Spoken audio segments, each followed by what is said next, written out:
শুরু হচ্ছে বন্যপ্রাণীদের প্রজনন ঋতু। ৩ মাস বন্ধ থাকবে জঙ্গল।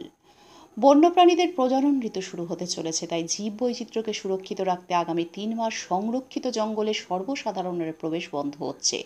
১৬ জুন থেকে ডুয়ার্সের জঙ্গল ৩ মাসের জন্য বন্ধ হয়ে যাচ্ছে।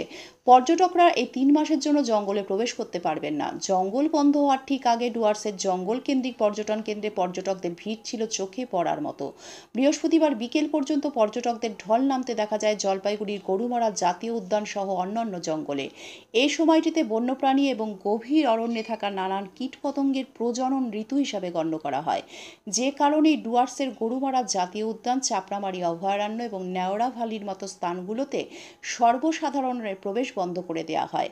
এই ৩ মাস জঙ্গল সাফারি ও হাতি সাফারিও বন্ধ রাখা হয়। মূলত জঙ্গলের পুনর্জীবন এবং বন্যপ্রাণীদের প্রজননের জন্য ৩ মাস জঙ্গল বন্ধ থাকে বলে জানান গরুমারা অভয়ারণ্যের ডিএফও দ্বিজক প্রতিম সেন।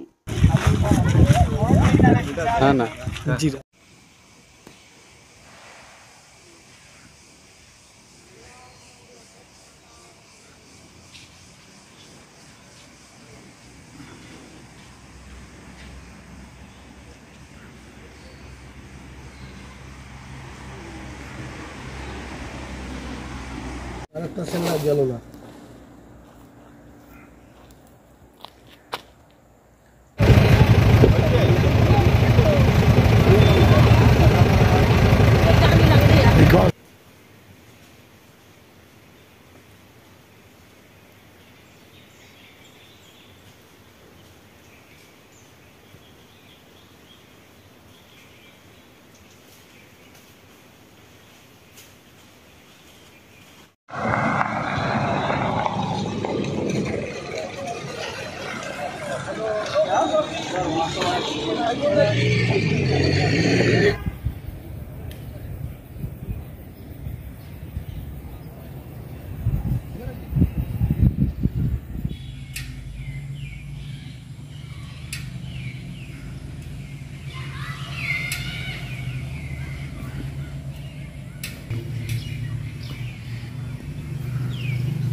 ফরেস্টের যে ক্লোজারটা হয় ওটার ফান্ডামেন্টাল কনটেক্সট আর ফান্ডামেন্টাল রিজনটা হচ্ছে এটা যে ওটা অ্যানিমালদের ব্রিডিং সিজন।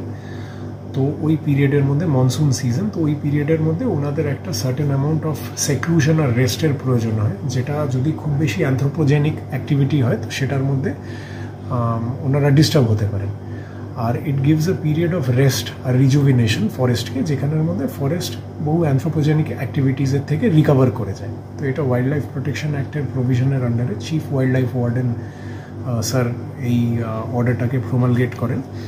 আর এটা হচ্ছে যাতে ফরেস্ট রিজুভিনেট করে আর পরে আবার যখন খুলবে ট্যুরিস্টরা এসে আরও বেটার সার্ভিসেস যাতে পাবেন। এটা 15 জুনের পরে বন্ধ হবে আপ টু সেপ্টেম্বর, 3 মান্থস।